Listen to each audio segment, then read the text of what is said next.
welcome to the Subluminous stream. I'm JD, I'm TJ.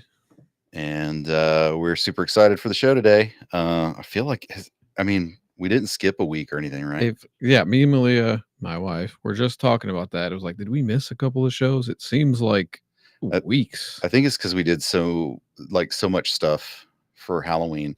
Yeah. It seems like I don't know, we're a lot further away from Halloween than I remember.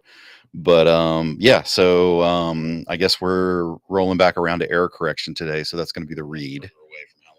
Check. And we're good. Yeah, so we're going to be reading from error correction, and this will be second chapter.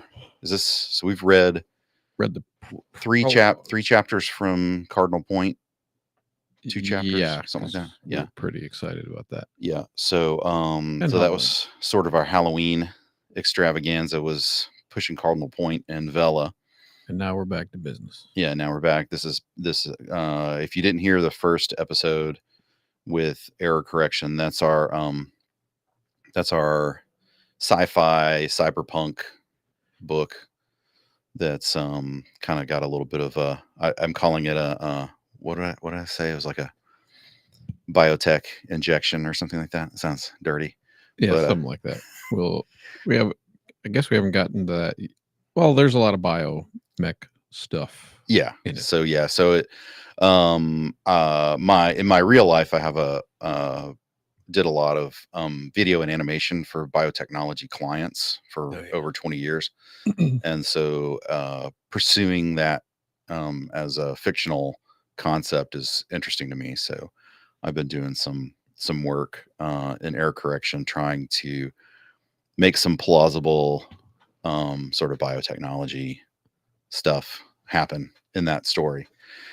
So the jargon is superb, but not over the top.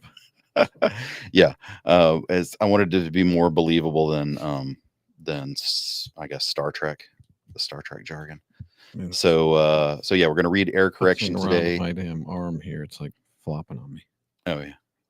All right, ready. You surviving? Okay. So yeah, we're gonna read error correction today. I think TJ's got some information about what's No Nut November called? No Nut November. We don't nut, we don't shave, and we write all month. It's called NaNoWriMo. NaNoWriMo. Sorry. Yeah. So TJ and I both I failed No Nut day one, by the way. Yeah, no, that was I was joking. But I failed the NaNoWriMo almost immediately. I think I've only written a couple of times. There's still time. Oh yeah. No, I'll jump on it again. I just I'm not keeping up with the daily. At least I'm not writing the stuff that I said I was going to be writing. You add at least 500 to 1,000 words to every chapter, though, so that counts. Oh, does that count? Yeah. Even if it's not working on the project that's on NaNoWriMo? Well, we're working on 3 things simultaneously, so we're already kind of not following it. Okay, gotcha. And okay. I'm probably gonna put double the amount of words in too. Okay, yeah. So TJ's got some. We'll talk about that later, but we'll discuss that a little bit. We're going to talk a little bit more about the free write, which we've talked about before, but I think that sort of goes in with NaNoWriMo. And then I guess we'll just see where the rest of the vid stream takes us. So I think we'll go ahead and we'll start with the error correction chapter. Yes. All right. You ready? I'm ready. Okay. So this is chapter 2. And it's called The Bounty. This is probably the coldest room I've ever worked in. Connection hubs always ran hotter than they were supposed to be. It's almost always cheaper to keep the spaces at 37 degrees. Ops would rather replace heat failure losses than pay an exhaust tax. In contrast, this entire space, including the bathroom, was icy, which meant expensive. The calibrated pressure of the vector cooler thrust was nearly silent, as silent as the rest of the equipment. Cheap co-location facilities were hot and loud. This entire facility, by comparison, was incredibly high-end, cold, and silent. The dimly lit flashing indicator lights in her periphery drew her attention. Green, red, green, solid red. She thought, The data array storage module is going bad. The red lights recovered to green, and she changed her mind. It's automatically getting replaced by parity. That was fast, faster than typical. None of the equipment was made by slave labor, not directly. It was all the good stuff. Yep, cold room. There was definitely money here.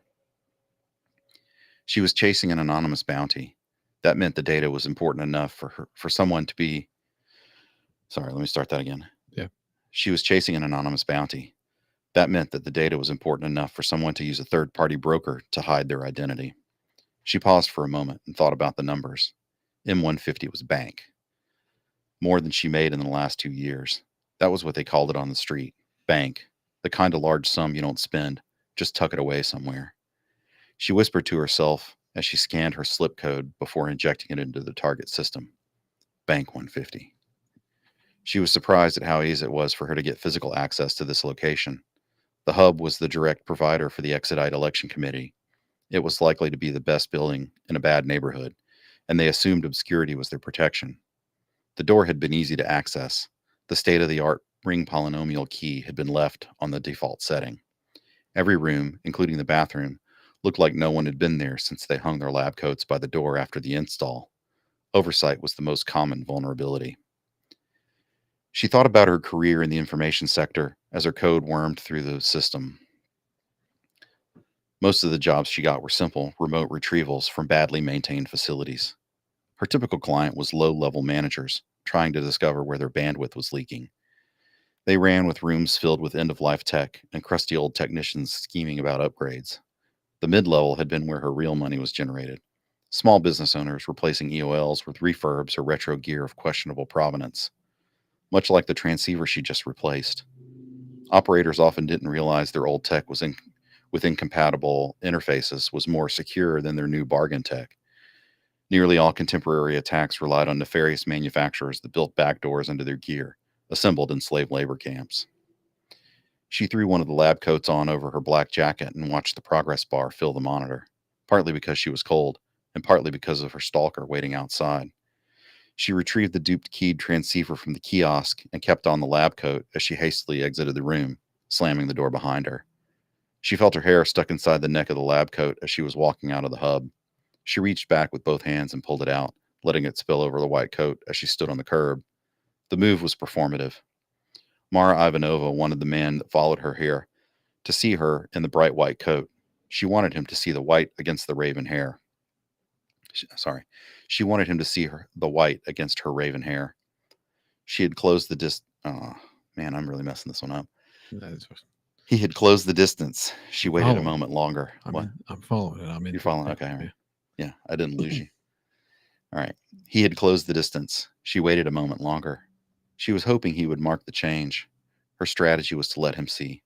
She predicted he would notice the contrast between the bright coat and dark hair as she led him on a chase. She further calculated he would reflexively look for that combination on the street and among the crowd. She needed to be easy to track until she didn't. She could turn a corner or duck into a building and ditch the coat. Maybe she could lose him with a little misdirection. She surmised the trick was worth the shorter distance between them. She was fast and could increase the gap later. Her secondary plan was to let him catch up and reveal his intentions. If she couldn't lose him, she could confront him. That was riskier, but might answer nagging questions. Her curiosity was piqued, which usually meant she was in trouble or on the verge of success. Maybe he could tell her why there had been a surge of deletions recently. Had it been target related? Who was dumping all that data? Why? This was the first tale she had on this job. Considering how big it was, she had expected more. More people, more questions, more info rats talking about the ridiculous bounty and hidden threads. Surely he was hunting her because of what she was doing. It's possible it's possible he was on a different job, but unlikely. More likely that he was hired by Carver, which meant the encounter could turn deadly. Mar merged with the press of pedestrians. She and her tail walked away from the private hub. It was owned by Reese Vogel, a society power broker turned politician for the Exodites. Maybe they were tracking her, and Vogel hired her tail. Unlikely, unless this whole job was a setup. Reese was her black market target for the anonymous bounty. 150M That's reversed. It's M150. M150 paid in real market transfer via escrow, not some black market barter. She didn't know him, didn't want to know him, but everybody knew of him. Reese was famous. The Exodites named him their political representative on Earth, and Reese had done his job well. The Exodites seemed more popular than ever, and were set to win their bid for reintegration. A year ago, everyone had been afraid, or at least skeptical of these outsiders. The Exodites claimed to be a lost collection of people wanting to come back to live on Earth with their ancestors from before the collapse. Reese plied the rich society types with dreams of more money and stumped for access among pact officials and their vast labor empire. He even reached out to the middle and lower class with promises of more technology, more access, and better amenities for everyday life. Sticks for all was what they called it on the street. It started out as a joke, pretending he was feeding everyone by giving away the inexpensive but ubiquitous food sticks. But somehow, Reese turned it into a win by actually throwing out food sticks at rallies. Even Mar had to admit it was a good move. Everyone, rich and poor alike, ate the things and would show up to listen. The atmosphere was like a festival, and everyone walked away with snacks and propaganda. She hated to admit she probably had 10 different flavors in her backpack right now, though she was annoyed that she was running low on blueberry, her favorite. Reese's plan was working. Everyone was willing to spend the paltry amount of M1. That's wrong. 1M. Reese's plan was working. Everyone was willing to spend the paltry amount of 1M to vote yes on the Exodite reintegration. For those without means, Reese had established monetary transfers through a third party fund to anyone that wanted to vote. The charity CFR, or Citizens for Exodite Reintegration, would always include the phrase, regardless of whether you vote no, yes or no. Of course, it was illegal to say otherwise. It was noticeable the Exodites had only one loss, and it had been before Reese joined them. He had he had been recruited the day after the Exodites failed to secure a chance to vote for themselves for reintegration. Though all of the Exodite credentials checked out, they certainly had enough means to pay for their voting block. The first electoral goal was denied them. At that time, no one trusted them enough. The common argument was no feet, no vote, vote no, which was shorthand for they don't live here, so they can't vote here, which strictly speaking was true. Mara had voted no herself in that first decision. Voting where you lived was a post-collapse concept that was at least hundreds of years old and grew in parallel with the monetary system. Essentially, if you had M1 and your feet on the ground, i.e., lived where a vote was happening, you were considered a citizen. The concept erased many old political and national borders while fracturing the electorate into thousands of subgroups. Each subgroup championed its own set of issues, which varied from the grandiose to the mundane. Amid this highly diverse landscape of interests, Reese had risen to prominence, capturing the attention and loyalty of various factions and turning them into a pro Exodite or at least pro reintegration population. But he couldn't overcome their lost ground from that first no vote. Uh, Sorry, I just lost my place. The results made the upcoming election accessible to virtually everyone except the Exodites. They had the means, they had the power, they had the influence, but they didn't have their feet on the ground, so they didn't get a vote. Now their giant spherical ship sat there hovering above the city, waiting for a decision. The Exodites were undoubtedly planning some form of coup or transfer of power or whatever it was that godlike wealthy people living in spaceships did for fun. Was it important? Maybe. But it didn't matter much to Mara or anyone she knew, except the access to related data might be worth something to someone.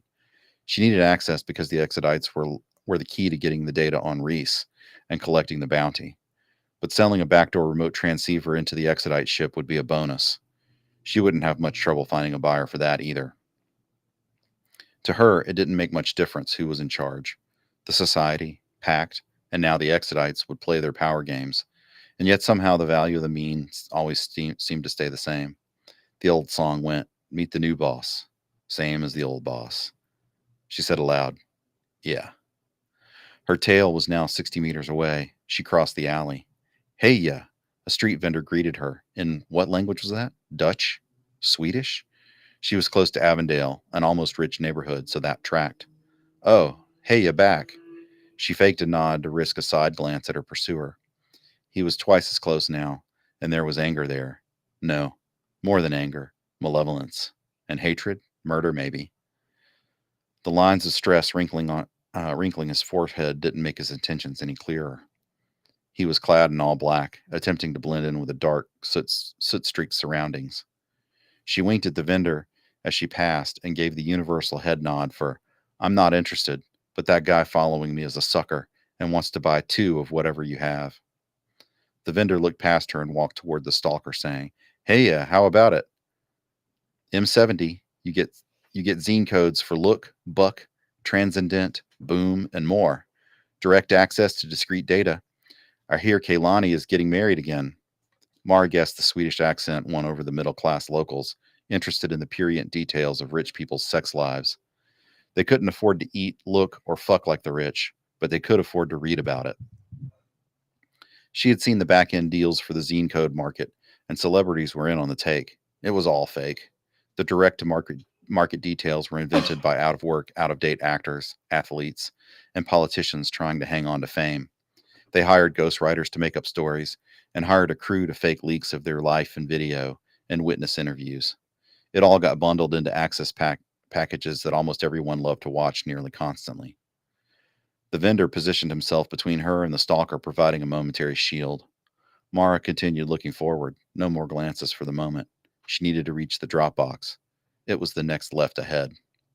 She tucked into the alcove and ditched the lab coat around the corner in a single motion. At this point, she might not lose him, but her dark jacket and dark hair against the smoky buildings would help if it came to confrontation. She retrieved Once she retrieved the stack from the box, this step would be complete. She could connect the transceiver to the box bandwidth node, transfer the key to the stack she had hidden there, and walk away with protected remote access to the exodites. However, she would need to address her pursuer. She stood by herself in the sea of drop boxes that acted as both a hard access point and small storage in an overcrowded sprawl, where space and high quality access were at a premium. These were the small 10-inch cubes with locking doors and decent connectivity. It was fast enough that she could siphon off the exodite data through the box as a makeshift proxy. It was also rented by Nishi Wang, a 34-year-old a 34-year-old technical writer that didn't exist but had a clean record nonetheless. This was a street-level cube. It was expensive, but not high-end. Something a soak kit might use when he was slumming it on the streets. The higher you went in elevation, the higher you went in society, and the access boxes got bigger and more expensive as well. The ones on the upper levels were big enough to sleep inside. They were bigger than a laborer's cube and used to store personal char vehicles or other weird rich people stuff. She keyed in the code and then retrieved the small, smooth black device from the box and examined it. The delivery had come through. She was now holding the most expensive item she owned. She watched the stack light up, its black surface blinking in her right hand as it communicated with the stolen transceiver in her left. After they were paired, she plugged the transceiver into the access point inside the box. It would now broadcast until authorities detected it, but hopefully not before she stole everything she needed from the exodite ship. The connection was solid, so she put the stack in her pocket and tucked away the transceiver in the box. Then she reached into the cubby to retrieve something else. A heavy steel gun slid smoothly from a bio-locked metal safety restraint. She felt the heft and checked the cylinder. Her courier had come through on the gun as well. Mara walked back to the corner to wait, with the gun in her hand, but concealed in her jacket pocket. She was listening for his pace to slow as he came around the corner. The pursuer was confronted by Mara's resolute, motionless porcelain face, a sculpture that read, I fucking got you. The gun helped emphasize the message. Glancing from her expression to the barrel, pointed at his head, seemed almost an afterthought. Then he looked at the drop boxes behind her. Oh God, no. He fell to the ground, crawling backward. Was this groveling? She didn't have much experience with groveling. She moved closer but stayed outside his reach. He was tall, thin, and wiry, the kind that could throw a punch if taught how. She held the ancient 44. He flinched. A shuffle of his foot in a puddle echoed down the alley. She had to fight back the smirk, threatening to break her practiced expression. She held the look. He seemed truly afraid, so she continued. What now? She spat the words low and slow, but clear with a big pause in between. Is that? He whispered. He was trembling and holding his hands close, like he was cold. His finger gestured to the Dropbox. She answered, Uploading? Yes. Don't do it. It's already done, she answered. Mara turned her head 20 degrees to the module, keeping the row of Dropboxes and the stalker in her peripheral. Her gun arm remained steady. You won't be affected. You can tell him you couldn't find me. She was guessing now, but assumed this was a hire. Somebody else wanted the bounty, but didn't want to do the work. We're all dead, so it doesn't matter. We're all dead. Then he just gave up and slumped onto the concrete. He looked cold. He looked wet. He said, Just kill me now. And she thought he already looked dead. That tempted her, putting him out of his misery. That tempted her, putting him out of his misery. She adjusted her headphones as she held the gun. They were the big kind, designed to look like the ones you used to see in old pictures. She started hearing the feedback from her stack. The agent had access to the remote expedite system. It was starting. She needed to get back to the tunnels soon. She could monitor everything from there. She backed away. Her assailant backed away as well. She imagined he would inevitably report this as the location, but anyone that wanted the money wouldn't report the illegal access connection she just made until after they had stolen what they wanted. She thought about moving it into a different Dropbox, but she didn't have another anonymous account, and it took time to get one assigned. Nushi Wang would have to hold on for another few hours at least, hopefully longer. The man stood motionless in the rain. He said, Carver will kill me. She replied, Then why work for him? He's going to kill you too, but you can't let him. The Exodites are dangerous, more dangerous than Carver. He continued to back away, and she did as well. He seemed spooked, and she wasn't about to follow him, especially if Carver was involved. She waited in the alley and was about to retreat over to the cross street when she heard the gun. Not hers, but she could guess. She made her way back to the corner and slowly peeked around. The former pursuer was lying in the street. His head was already pouring blood into the gutter. He was holding a small caliber handgun, and the crowd was flowing away from him like he was infected. The Swedish street seller was running away from the dead man. Some curious onlookers didn't flee but kept their distance. They were all looking around. Mara did what she did and disappeared into the foot traffic and left the scene. Probably the UPUs were already on their way. The last thing she needed was to be cuffed by one of the flying restraint bots, because she was carrying a handgun. She also had it was also probable there was camera footage of her altercation in the alley. This suicide would draw attention, and someone might look at the footage. She would have to clean that up before anyone started looking. She thought the thought, and the stack started working, using her existing LeoSec agent. Using her who writes this shit? Who the fuck writes this shit? Uh huh. She thought the thought, and the stack agent started working, using her existing LeoSec agent connections to get access to the camera feed. It was almost effortless. The stack was paying off already. Somewhere up there, service continued the transfer. Her ghost data faded into the ether. Revelations concealed themselves.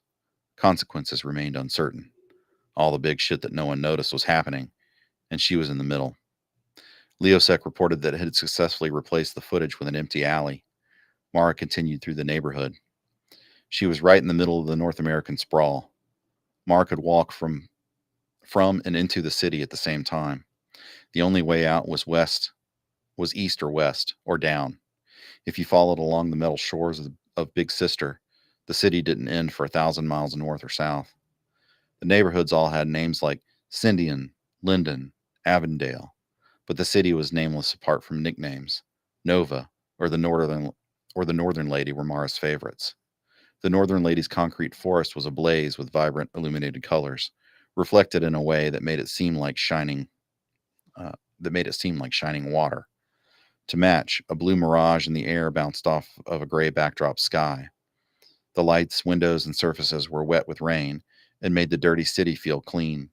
All black buildings covered in soot were punctuated with bright, high-density digital eyes. To Mara Ivanova, the sprawlscape was more than steel or glass. It was a vessel, an organic network alive with information, its veins coursing with data. Often, like today, her job was easier than expected. It had been easy to break into the hub, easy to slip the transceiver and the key. The data was locked in old familiar technology, blinking lights and notifications, and someone had forgotten and left the key sitting on the doorstep. Even her stalker killed himself, but she wasn't sure if that would prove easy or difficult by the end of the heist. Her target was rarely something that breathed and bled, at least not directly, but people often stood between her and the streams of data, cool code, and raw, unfiltered information. On the other hand, the kind locked in the lying eyes and dark hearts was harder to get, but not impossible. They made mistakes, fell for lies, and otherwise behaved unexpectedly. Occasionally, your pursuer might have a mental breakdown and shoot themselves in the street. On the surface, that would seem like a blessing, but when Carver was involved, it meant danger. Mara jogged, then ran, then sprinted into the darkness ahead, toward the tunnels beneath H15, and hopefully safety. All right, and that's chapter 2, The Bounty, from Error Correction. Error correction. A lot of world building in that chapter. Yeah, it's a little bit of a complex one. I think my first read went a lot better than my nervous online read. I don't know what was happening there, but I kept getting ahead of myself, I think. I give myself a 80%. Yeah, 85. Okay, yeah. Solid B. Yeah, I'll take that. One more point and it'd be a B plus. Is that how it goes? I don't know. It's probably 87 for B plus. S or whatever what do they do now? Oh, S for satisfactory or something. Yeah. I don't know. They changed that towards the tail end of my childhood, I think. Oh yeah. Weird grades. Just do A plus. It's fine. So yeah, you want to do a little character breakdown on Mara? Yeah. Mara Ivanova. No. Yeah, Ivanova. Yeah. So this was Mara's your invention. Yep. And then I think I just added to her. Yes. I think you sort of set her look and her job and that kind of stuff, and I sort of created her technology and and sort of her method of working. And we're both kind of doing the personality, but she's a character we've seen before, but we're going somewhere else. Yeah, gotcha. And I mean, this is basically, you have a type, right? I guess it's the yeah. Slightly light skin, light eyes, and dark hair. Yeah, and lean, athletic body. So this is basically your wife, which makes me feel a little bit wrong for writing some of the scenes that I've had to write. But yeah, well, he didn't have to. He just did. Oh yeah, where no one has gone before. Yeah. So Mara's the protagonist, obviously. Yep. And she's the main. Yeah, obviously a hacker. And obviously on a job. And so the whole book is her sitting at a laptop. Yeah, exactly. It's the movie is just her typing. Yeah. So I guess we're sort of reinventing the info heist here. But for this particular type of heist, I wanted it to have a little bit more physicality. So I think the idea is that like all of this big data and stuff is sort of tied up in server rooms and nodes and other things. Yeah. Making places important so that it's not just somebody sitting, not just a man in the room or whatever. Yeah, we wanted to avoid the little thumb drive thing. Yeah. Like we made the typically small thing. I think you've made the typically tiny things enormous. Yeah. I think. And then I didn't want to have like a lot. I think people have used the term stack before, although not in this way. Like usually it's like some integrated thing into their brain or into their spinal column or something like that. But I wanted it to be something that was technology that sort of Bluetooth synced to your personal sort of biorhythms. Yeah. Biorhythms is a bad word because that's kind of pseudoscience, but through some magical future technology. It can you can synchronize it so that it reads some rudimentary commands, and you can give it commands basically like through Wi-Fi. Um, but it basically detects your brain waves or something. I don't know. I should probably come up with a better explanation for it. But essentially you can, and this there I think there's actually technology that Well, does this. we're allowed one lightsaber, Sure, I yeah. think. Yeah, but there actually is there is some research for this where people like put on these little hats and they can think thoughts and do rudimentary commands to a computer. So it's basically sort of the evolution of that. Yeah. But it's not like she's not like psychically controlling it. She just thinks the commands, and it's knows to detect these certain commands and then execute or whatever Yeah. because she's paired with it. Yeah, like a new animal, but digital. Yeah. Yeah, like a Neopet. Anybody from the 90s have a Neopet? I've seen them. Yeah. I've You're too young for a Neopet. It's yeah, like, no, was I've that your generation? we had Neopets. I Yeah, remember they're the those. little digital Tamagotchis or whatever. You had to Yeah, yeah. feed them every day, or they would Yeah. die. Which Did it? is, What did you have to buy another one? I think you could reset it Uh, or something. You take the battery out or something, no, but that's cheating. if I invented those, it'd be like, nope, another $20. Yeah, uh-huh. Feed Yeah, your animal. it's genius. We Yeah, should start selling them today. it's genius. Mhm. So yeah, so Wait, that's I can coin that term. It's genius. Like when you do something that's pretty smart, but it's fucking dickheaded. It's yeah, genius. something that ends up in copious amounts of money, Yeah, like coming up with lots of little characters and printing them on cards. Yeah, uh, we can do that. yeah. So yeah, whatever our version of Pokemon is. Yeah. All right, we've gone way off script now. You said that, and I'm like, yeah. Wait, that is something. That is the thing. Yeah. I don't know. I think Yeah. we're both a tiny bit off today. Yeah, I needed 2 more Red Bulls. Red balls. Yeah. So that's Mara. I don't know if we really got delved into her character analysis enough, but Not too much, and she's not. I think what we have her do physically makes sense. yeah. Well, and to me, I think her superpower is sort of prediction. So I have her, at least there's a couple of sentences in there where she sort of predicts what she thinks might happen. And she's constantly, so she's thinking about like this guy that's following her and making choices while she's on the run doing stuff. And I have her make those choices and think about them in essentially every chapter. Mm. So she's constantly calculating and recalculating.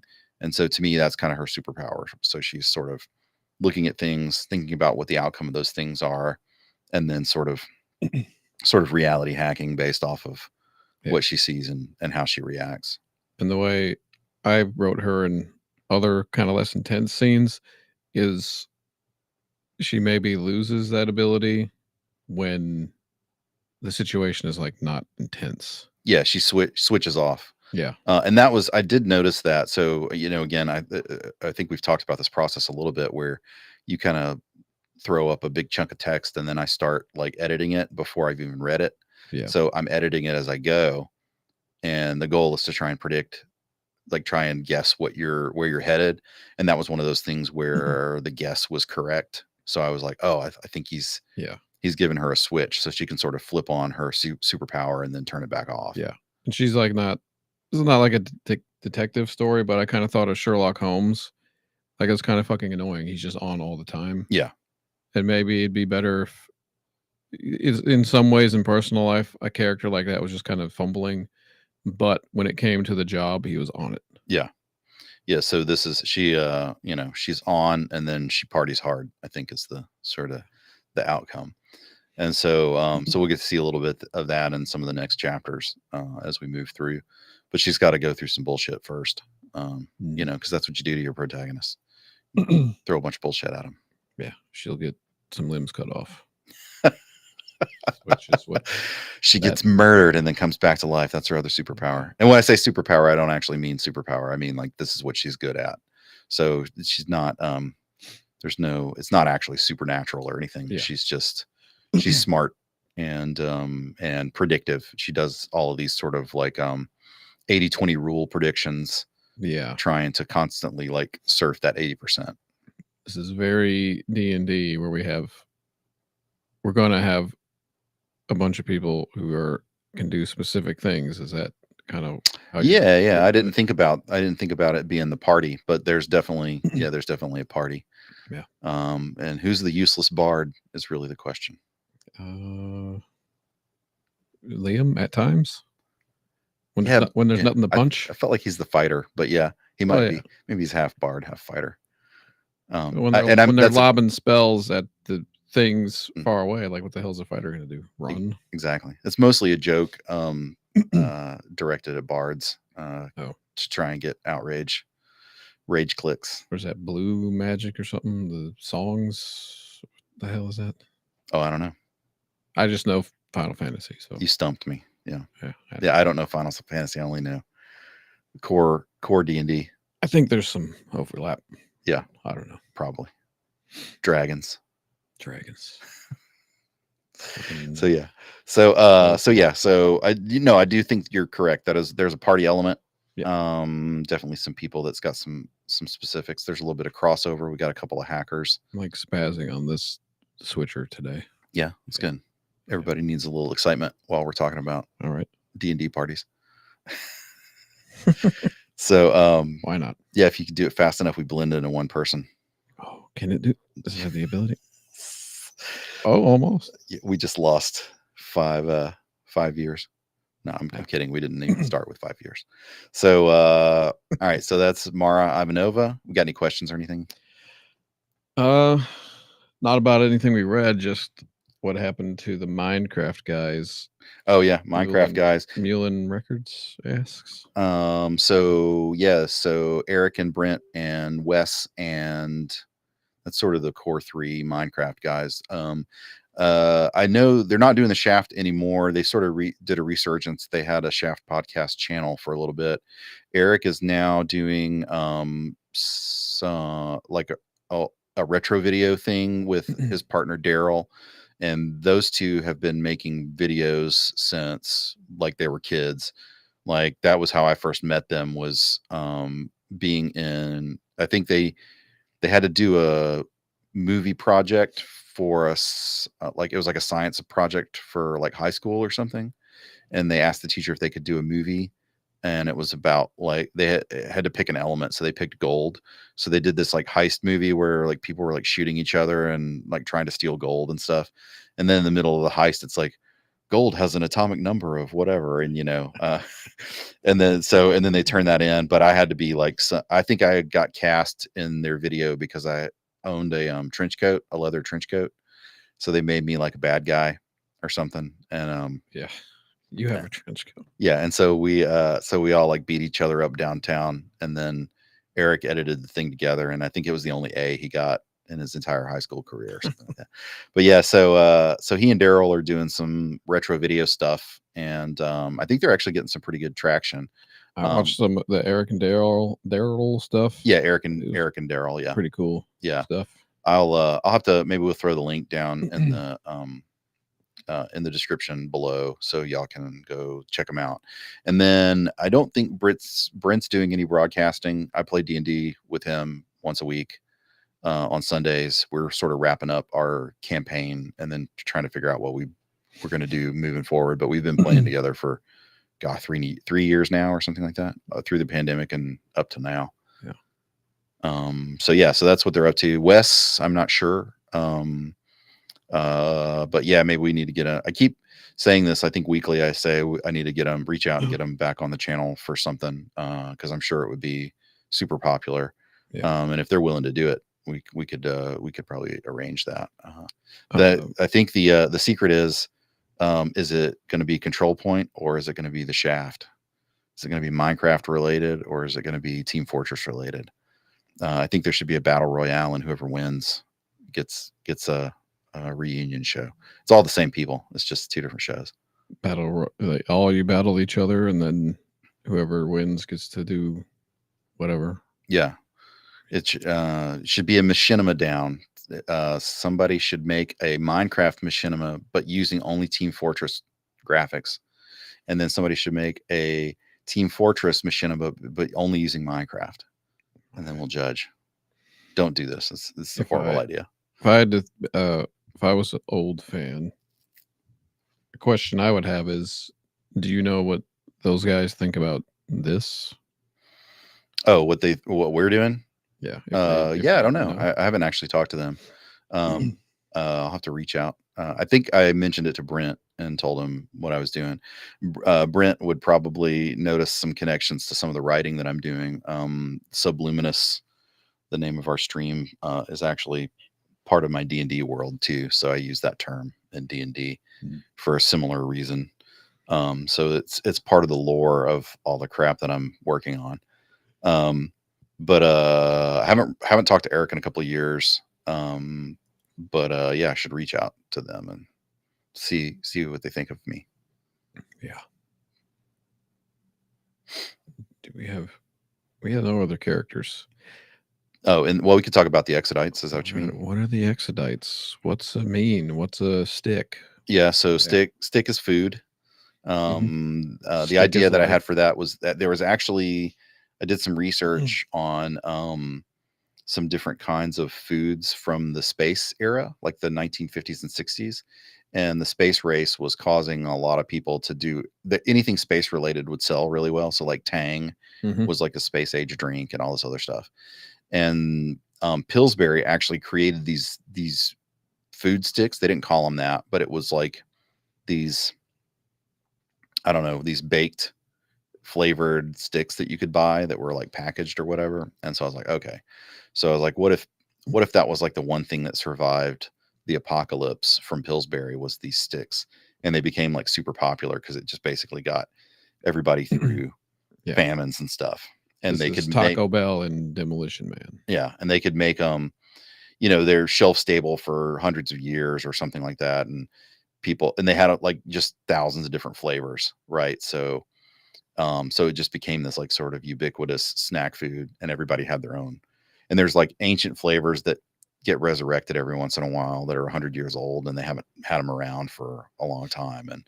And so like you could go into any given store and there might be a pile of sticks there, but there are all these sort of different flavors, and you might find a rare one or something. It goes back to our Pokemon cards. McRib flavor. Yeah, Stick. exactly. And so, and basically, the company is just still making them or whatever. So that's sticks. And then we have the Exodites, which are these people that are in this spaceship that left Earth when shit was getting bad. So there's this kind of apocalypse that's called the collapse Mhm. that I reference, and the collapse is not it's not like a meteorite hits the earth and everything is doom and gloom, but it's a contraction or shrinking of human population over a long period of time. So for myriad reasons, um, the human population shrinks from 9 billion down to millions. And because there are less and less people, all of the ability for humans to produce all of the things that they normally produce and manufacturing, all that stuff starts collapsing as well. And so humans shrink down to a small number. They get a little bit tribal, but then they start building back up. And so now we're back on the upswing, and they have rebuilt society, but they're trying to rebuild society carefully so that they don't have another collapse event. Mm. And so they're trying to regulate their money, and they're trying to live. They basically want to live in like one large enclave that stretches for a long streak, but then they leave everything else sort of wild. So like all the areas outside of their big sprawling enclave is just like wild forests and animals and whatever else. And so that's sort of the landscape. And then the Exodites are trying to return after having they basically there's I sort of thinking of them as a gated community. They were rich enough to afford a spaceship, which is like the ultimate gated community because you can't get Mhm. in it unless you've got your own spaceship. And so they left and then survived in their own spaceship, which was kind of designed to be like a tropical paradise in space. And then they returned, and A they're trying to resort of some kind. yeah, exactly. And so all these rich people are trying to return to Earth, but the political system requires them to have a local vote for where they want to settle. And so that's what this election commission thing is going on. And so Reese Vogel, who is the politician that's stumping for them, become very successful. And so it looks like the Exodites are going to win this election. And in the midst of this, somebody puts up a bounty for Reese to dig into all of his information, probably related to the Exodites, but we don't know yet. And so she has taken this anonymous bounty because it's really lucrative, and she seems to be having some success, at least in this chapter. Yes. And the Exodites have been gone for 100 years, hundreds. Yeah, I think it's Very long. hundreds of years, maybe like 300-400 years or something like that.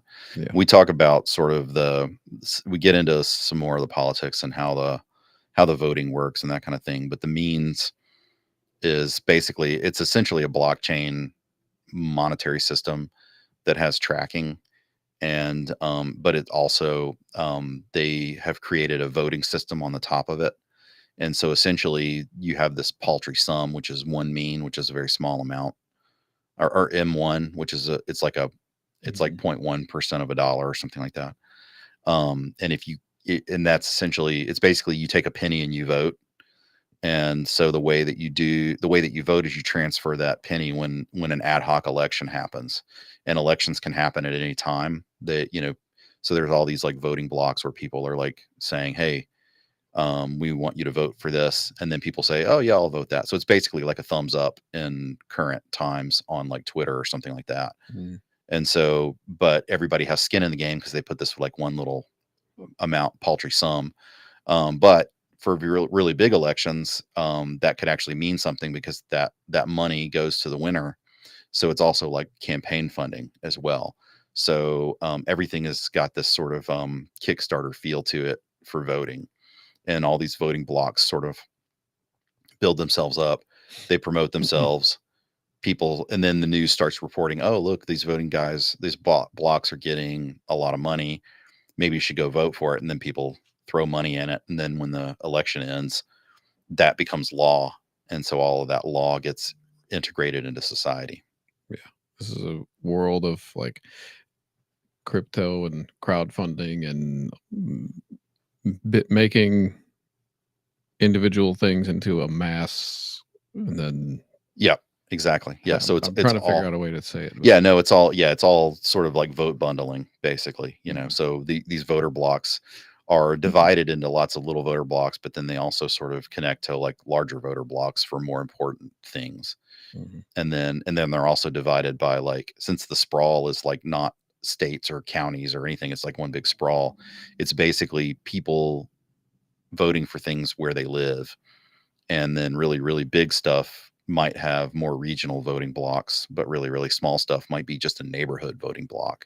So there might even be like somebody that's almost sort of the mayor of the neighborhood, just because they went out and campaigned and people were like, "Yeah, I like this guy. We should listen to him and give him money, and then he'll fix up the street or whatever." Mhm. So that's just sort of how their society operates. And this was all thought up. I think we spoke before about the birth of this whole thing, but a couple months ago, May, June, maybe. Yeah, I think in our preview recording, I don't know if that ever actually went out, but we did a preview recording where we read this chapter and sort of talked about the birth of error correction. And we might have talked a little bit about it when we read the first chapter as well.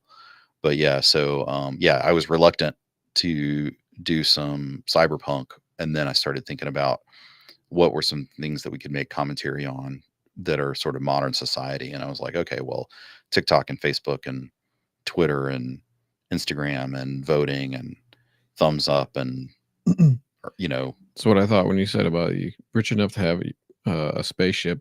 You can build your own spaceship. yeah, Would be a thing that was said to, I guess, lower class people. Yeah, exactly. Yeah. So obviously, yeah, it's all a commentary on sort of modern society and like what would happen if we took modern society to the nth degree, Mhm. and what could it look like? And so that was really fun to me, and I hadn't seen anybody else really doing a whole lot of that. People sort of tackle like what's it like to be online and that sort of thing, or they a lot of times they avoid it completely, and they're like, oh, nobody has any phones in my world, and so they sort of do it like Star Warsy, right? So the Mhm. communication is not this sort of integrated thing, but I wanted to make communication part of it, but then sort of build it in a way that we could still have action and that sort of thing. And so Yeah, that's the world we ended up we with. had the no phones talk. Yeah, Yeah. yeah, yeah. And I don't know.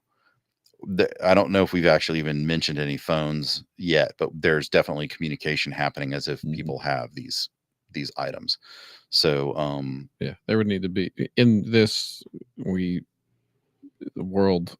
There has to be some kind of above board communication and some kind of secret encrypted way of talking. yeah, exactly. And so yeah, so they're definitely messaging each other in some way, and they're talking to each other. They're video chatting or whatever.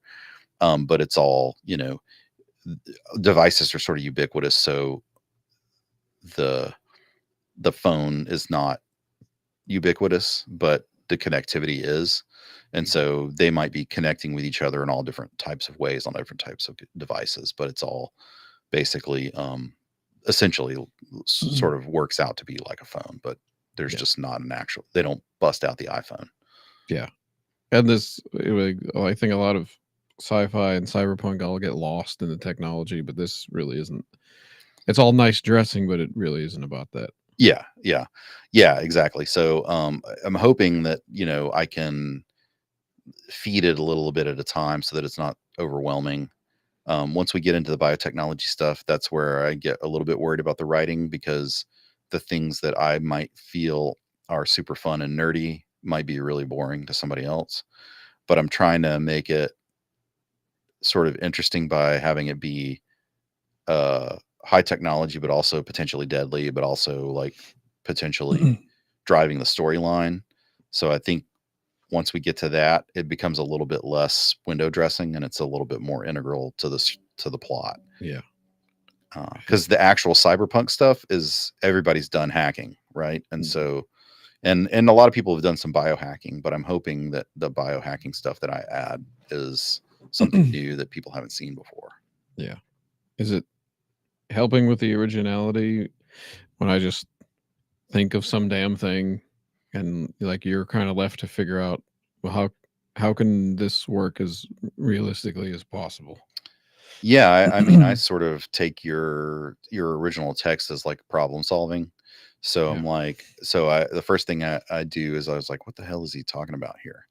And then I'm like, okay, I get where he's going. How does that work? Right. So I think UPUs were the thing that you were really wanting to put in here to make it more dystopian. So what I did with the UPUs was like, okay, well, let's talk about the UPUs as law enforcement at first, Mhm. and then they become more draconian and more dystopian as we move along. And so that's where I took the UPUs. But when they first popped up, I was like, I don't really know what to do with them yet. And then I made them law enforcement, and then Yeah. and then over time, like, what is it about law enforcement that's interesting? Okay, well, if law enforcement is corrupted by politicians, or if law enforcement is made up of corrupt individuals, or if law enforcement, if there's a stalwart person within the law enforcement that's fighting the bad guys that are also within law enforcement, those are all Yeah. like interesting storylines. So I think that's where Which we're headed. works because at this point they're kind of like the they're like the neighborhood bobbies who like aren't a huge threat, but you don't want to run into them. Yeah, exactly. They're these sort of non-lethal bots that fly around, Mhm. and like one of them, is kind of harmless. It's like sort of a drone, but they swarm you essentially and start setting off alarms, and they attach to you and they beep really loud, and then eventually there's enough of them like on you, if you're carrying the like Mara's running away from them because there's a gunshot, so they're all going to come to this gunshot, and she doesn't want to be around holding a weapon and risk getting flagged by these things, because then they start attaching themselves to you, and now you're like stuck with a whole bunch of things, like making loud sirens and then waiting for the paddy wagon to come show up and take you put you in a cell. They're like a car boot with an alarm on it. Yeah, but it's like a human car boot. So Yeah. I'm sort of jumping the gun a little bit, but we'll do some more UPU stuff. But then eventually they sort of evolve, the UPUs, and then law enforcement in general sort of evolves into a whole other thing. Oh yeah, because like police can go from the friendly neighborhood, just regular cop, on up to like a military presence. Yeah, exactly. And so once we get into sort of the bigger government conspiracy stuff, and we start getting a little bit more dystopian as the book, because right now we're not dystopian yet, but we're headed in that direction. So that's I think I wrote a bit of book 2, and you're like, oh yeah, this is yeah. So we'll get there. But right now we're just happy to be living in the current version of utopia, and then that utopia is going to crumble. Yeah. Well, it might not. Yeah, sure. You have to read the book to find out. It'll be fine. Happy ending. Yeah. Everything you want to happen will happen. Mm-hmm. But the Exodites do the future version of whatever Hands Across America was in the 80s. Yeah. And everybody holds hands and they sing a song, and Michael Jackson comes back to life and sells a record. With his dark skin. The 80s Michael Jackson, not 90s Michael Jackson. Thriller Michael Jackson. Yeah. In full form. And he makes a thriller too. Vitiligo is a real thing, man. Is it? Yeah. Well, that's why I said it's a disease. He gets it back. Oh, gotcha. Okay. Nobody wants it, do they? Yeah, we use the biotech hacking to fix Michael Jackson. Do we need a YouTube dump button? Yeah. Can we talk about this? I don't know. Can we? We just did. So Michael Jackson. Yeah, so that's I think that we talked about. So we got the Exodites. The UPU stands for Urban Pacification Unit. Oh yeah, that's good. And that's from RoboCop. Yeah. Oh, is it? Yeah. Okay. All right. That's what Ed 209 is. Directly stolen. Okay. Yeah. So Bob, not Bob, the other guy. The guy that gets blown up with a grenade by Clarence Bodiger, he calls the whole program the Urban Pacification. Okay. I'm surprised I didn't remember that. I like RoboCop a lot. But so these are the UPUs. I think that's sort of everything we covered in the book. We talked about Carver a little bit. He's sort of an unknown bad guy, pulling some strings. I guess Carver doesn't like to do the work, so he hires other people to kill somebody that's already done the work and then just steals the work. I think is his MO, but we'll get into him more later. He becomes a little bit more of a presence. He can actually be involved with the new characters, Gar and Grendel. What? In the new chapter I wrote. Oh, I haven't read it yet, I guess. Oh, yeah. I saw some other names, but I didn't see those. I'll have to double check. I just put it up this morning, but it feels like 3 days ago. Yeah. See, that's what I mean. He throws up roadblocks, and then I got to go deal with it. So I throw up sheer gold, but some of it you have to dig. Yeah, sure. Yeah. It's got to be refined. So yeah. So that's Error Correction, Chapter 2. Do you want to talk a little bit about November and your writing goals and your successes? Well, yeah. Success as of now. It's National Novel Writing Month. And what that is a bunch of writers commit to writing at least, 1,667 words a day to end up with 50,000 words by the end of the month, November 30th. And I'm in it's not a contest, but I've, I guess, opted into Astro House, who makes the free writes. Their sort of leaderboard for NaNoWriMo. And as of today, for the past couple of days, I've been number 1 out of about almost 500 people who own free rights who are doing National Novel Writing Month. Okay. And right now I'm at about 42,000 words So So you're almost done for the month. yeah, but I'll You've almost I'll meet the keep goal. going Yeah. because there's a lot of people catching up. There's a lot. I think there's a lot of people writing a lot of words this year. Yeah. I don't think it's been this big Yeah. before. So I think I'm at 1,000 or something. I submitted a new a new book that is actually me converting. I have a script that I wrote, and I'm converting that script, and it's called The Last 80s Movie. Yeah. And then I had this idea of writing a book, but presenting it almost like it's a movie, so almost like the people are watching a movie. So the audience is like watching a trailer, and I'm sort of describing like what's happening in the book as if they were watching a movie. And it ended up being pretty cool for the first chapter. But the chapter's pretty short, and I'm basically doing a transcription of my script Mhm. into a book that reads like you're sort of experiencing a movie. So there's a lot of I use a lot of sort of movie metaphor and allusions to other movies and things like that. And then the character, the big bulk of what's fun about it is the main character goes into this sort of fantasy land, Mhm. and people sort of snap him back into reality. But his fantasy land is described like really cool movies. And Yeah. so when he talks about things, it sounds really awesome, but in reality, it's just sort of normal things that are happening to him in his day. Yeah. And so it's working, and but I need to put more words down if I'm gonna achieve 50,000 words before the end of the month. Yeah. It's not too hard. Yeah, I mean, which 50,000 is, I mean, that's a book, 200 Yeah, pages or yeah. something like that. So, I mean, I've read books that were shorter than that. So, Yeah. I think Fight Club is about that. yeah, and it's, I mean, It's fucking. if I could write a Fight Club in a month, I would do it. Yeah. Well, cool. So that's I was Nano. thinking, well, Oh, sorry. I was thinking like even your chapter for that book, even your chapters could be like slug lines.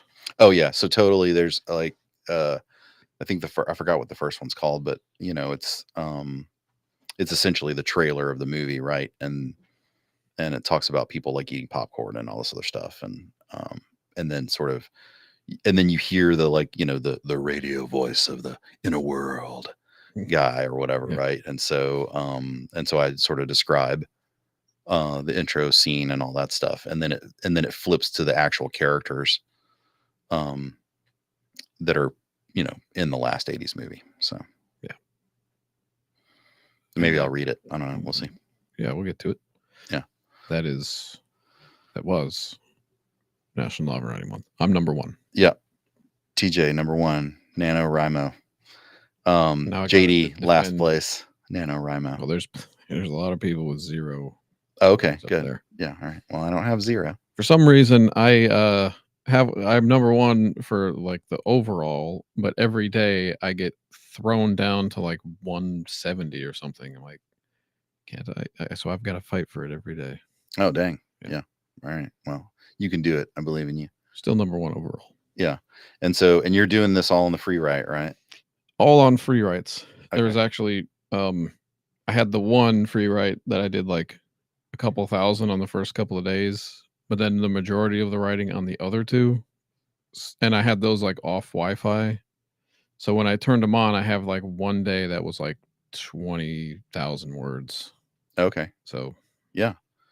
I might do that. Just like leave all of them off Wi-Fi for a week, and then just turn them back on, and they'll all sync and just have a huge bulk of words. So does that automatically sync with NaNoWriMo, or how does that? Yeah, on they've kind of fully partnered with NaNoWriMo. Like Okay. free write people have. That's cool. And they have their leaderboard that kind of like tracks everything. Okay. All right. On their new their profile thing kind of just generally shows you all the words you've written over a week or a month or whatever, and they're just using that integrated with NaNoWriMo, and it's pretty cool. Oh, that's awesome. Yeah. Yeah. All right, cool. So NaNoWriMo ends at the end of November, and then What Destroy Dick November or December begins. what so what happens what happens at the end of NaNoWriMo? Like what is is there like a is there a party? You get to buy a shirt that says you won, whether Yeah. you win or not. Yeah. That's I'm definitely buying this shirt. I'm no, I'm printing my own shirt. Ooh, So I'm not even going to buy one. I'm just going to print my own shirt that says I won. yeah, And I'm going to call it a special edition and then post a video about it. special edition. Yeah. There's a penis somewhere sewn in. What? It's like the phantom thread, the phantom cock. What? You like sew little messages in the clothes I don't in that movie? I don't know. I have no idea what you're talking about. Somewhere there's a penis on this garment. What?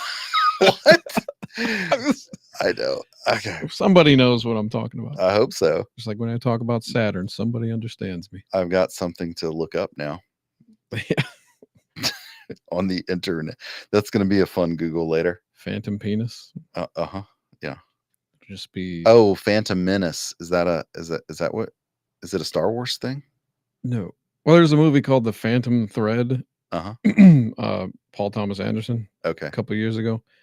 I guess he would like sew notes or something into the fabric, and I just said, when you print your NaNoWriMo shirt, I you got can you. have a phantom penis. I got you. Okay, integrated into the design. Yeah.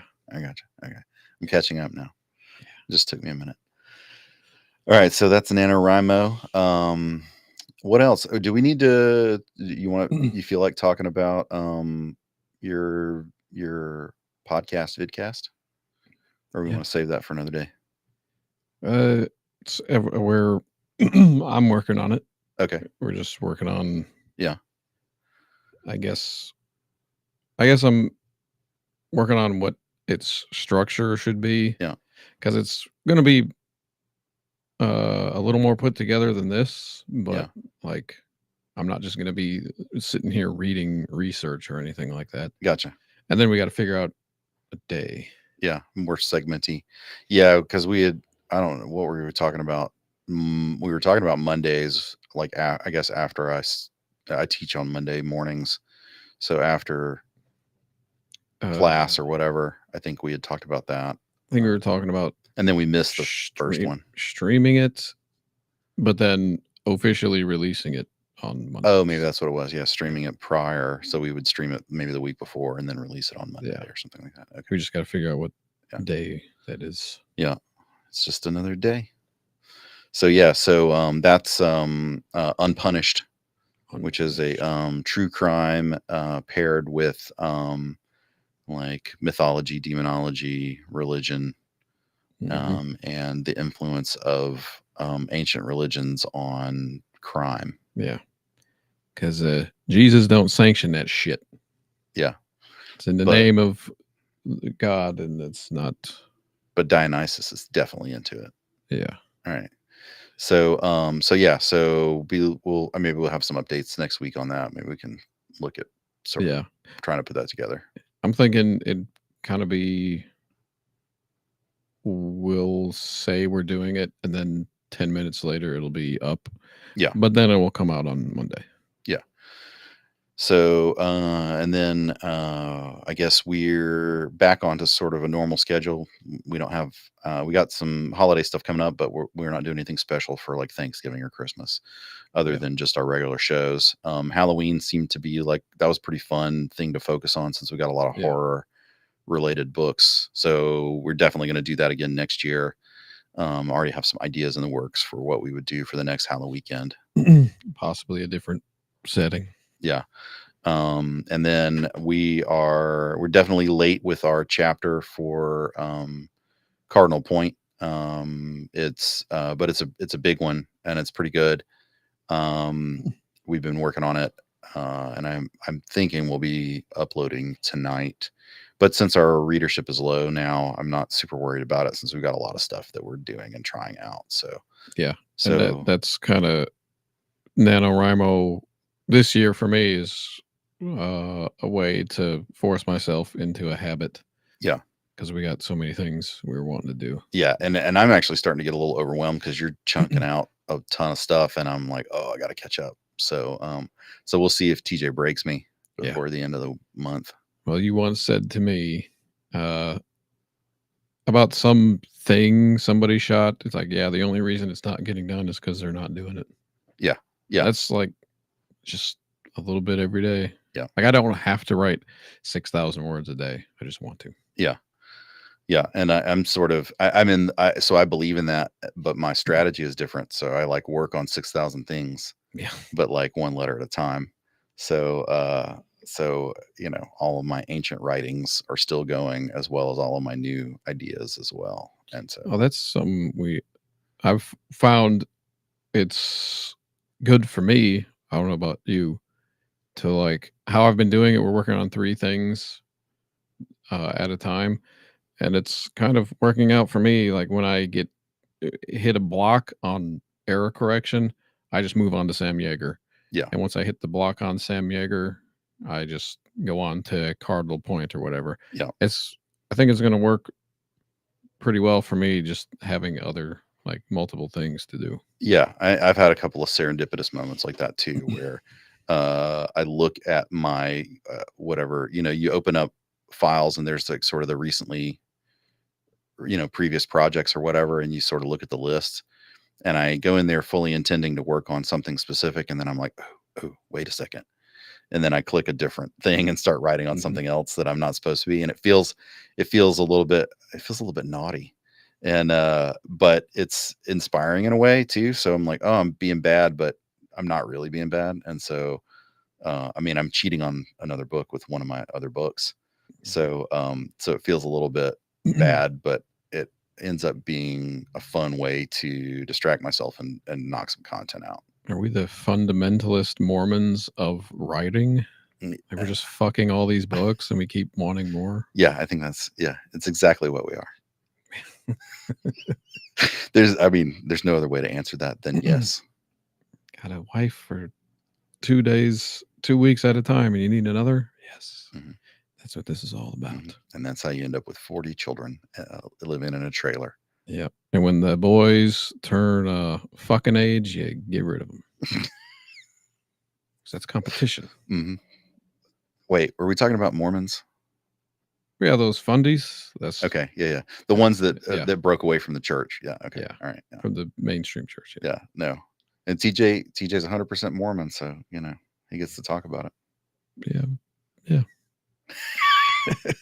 I don't think anybody gives a shit if anybody says anything. No, nobody cares. Nobody cares about defending the honor of the Mormons, except for me. It's them Scientologists who get you. Yeah, it's true.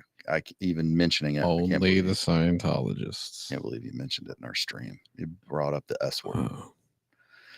Oh. So yeah. Apart from the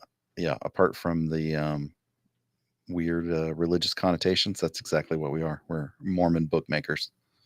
Fundamentalist Mormon bookmakers. Yeah. You have a new one every the Branch Davidians of bookmaking. Well, that would mean I'd take your books and fuck them or something, wouldn't it? I don't know, man. At least with the fundies, it's kind of like we're all old guys. Let's get all these. Yeah, I think that's you take all of my books and then you put them in a compound, and then the ATF firebombs the compound and burns all the books. Joke's on them. They're loaded to the cloud. Yeah, all right. They can burn them. Yeah, can't defeat the Branch Davidian method of authorship. All right, we've gone down the rabbit hole. I think it's probably time to end this particular show. Yeah, I think we've ran out of some kind of ran out of religious illusions. We're on to something else. Yeah. Thanks everybody for listening. This has been Subluminous, and I'm JD. I'm TJ. And we will see you next Wednesday. Yes. Or will we? Are we taking a break? Might we? Because of the thing? Oh yeah, we might be working. We will try and work. Yeah, I think we'll do it on the whatever. It might be late, so it'll either be Thursday or Wednesday, because we might have a job that we've got to work on, a video job. So yeah. So if we don't see you Wednesday, we'll see you Thursday. Yep. Later.